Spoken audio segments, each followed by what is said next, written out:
What happens if everything you own is in your name only? This is a common situation that I see. People spend years building their assets. They open accounts, they buy a home, they invest, and over time, everything ends up titled in their individual name. And while that works just fine during your lifetime, it can create complications when something happens. Because here's the key point. When everything is in your name only, it typically means everything has to go through probate when you pass away. Let's walk through what that looks like.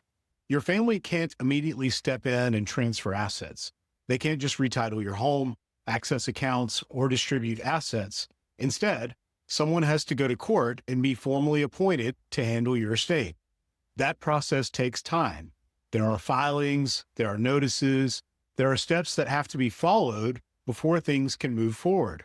And during that time, your family is in a bit of a holding pattern.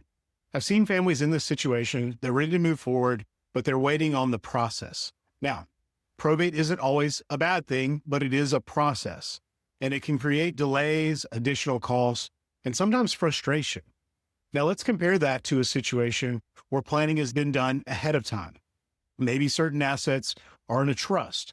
Maybe beneficiary designations are in place. Maybe accounts are structured in a way that allows them to pass directly.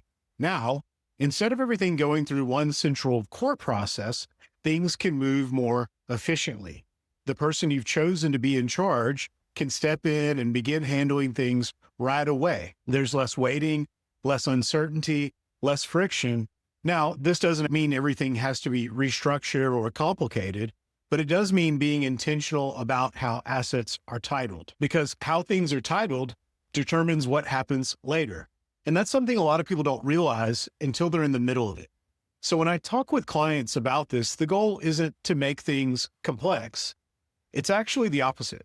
It's to simplify things for their family down the road, to reduce the number of steps, the amount of delay, and the potential for confusion.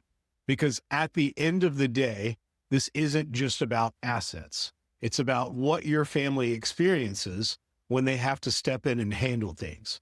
And with a little planning, that experience can be much smoother.